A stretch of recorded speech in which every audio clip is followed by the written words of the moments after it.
To fit several stories into one piece of news is to prepare for criticism from all sides. But 3 cases from the news are too short to create for each new news. We have been living in the Chelyabinsk region for the 5th year, and every year, every time we were going to go home, something happened. Then someone gets sick, then there are problems. And so in July, we finally got ready to go to our small homeland. It's been 4 years since I've been in my native land. The brand new Kalina was decently loaded with goodies. Moving forward, we were full of positive emotions and joy that we would soon see relatives. The sun sank below the horizon. We were driving along a road connecting one highway with another. Pine trees stood on both sides of the road, forming a kind of corridor. The navigator failed. The road was littered with pits. In rare areas of 150 to 300 meters, there was rubble on which it was possible to accelerate quite a bit. I was sitting in the back. My stepfather was driving the car. We had just passed the turnoff to some half-abandoned village when we saw a grandmother sitting on the side of the road. You know, they usually sell raspberries or mushrooms. Here, exactly the same. The driver joked about this old lady and started telling a joke. We had already passed by, but I wanted to turn around. It is noteworthy that I did not feel anything strange, but when I turned around, the old lady was not there. And when Mom laughed at a funny joke, I had mixed feelings. As a result, we left there, and that's fine. I've already forgotten about it. The headlights beat the distant rays on the empty road.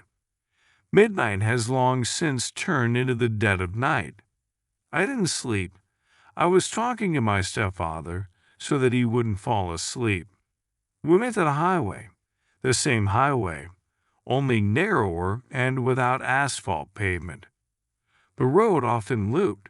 On both sides, sparse trees flashed, then plantings stretched, then tall grass. There was another turn ahead. To the right, on the right, a large maple tree has also spread its branches. We had just started to turn when shadows appeared in front of us. Yes, shadows again. If someone played Metro 2033, very similar. But my stepfather didn't play this game. And first he started to slow down, and then he hit the gas, and Mom woke up. 3 shadows appeared in front of us at that moment. On the left is a tall man. The right hand was raised, the palm was turned in our direction.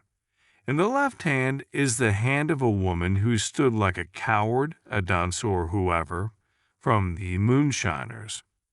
A basket was hanging on his left arm, and in his hand was the hand of a little girl in a sundress or dress.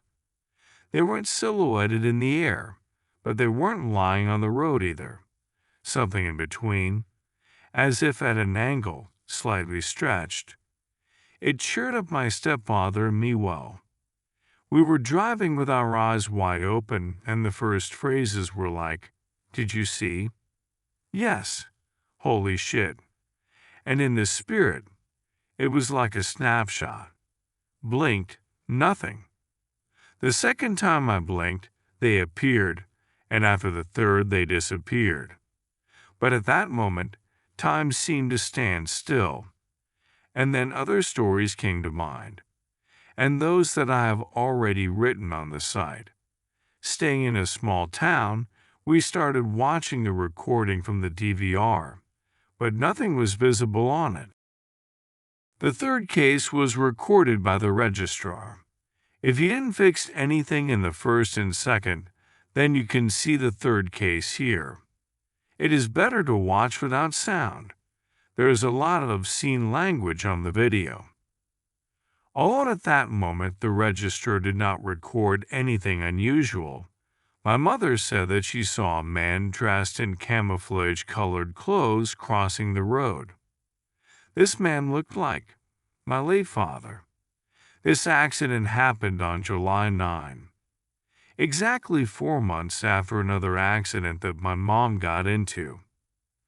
By the way, if I remember correctly, translated from the local Baigan is a lost place. The driver of the duster kept saying that he hadn't seen our car and looked to the right several times. They say that this intersection eats several cars a year under absurd, often circumstances.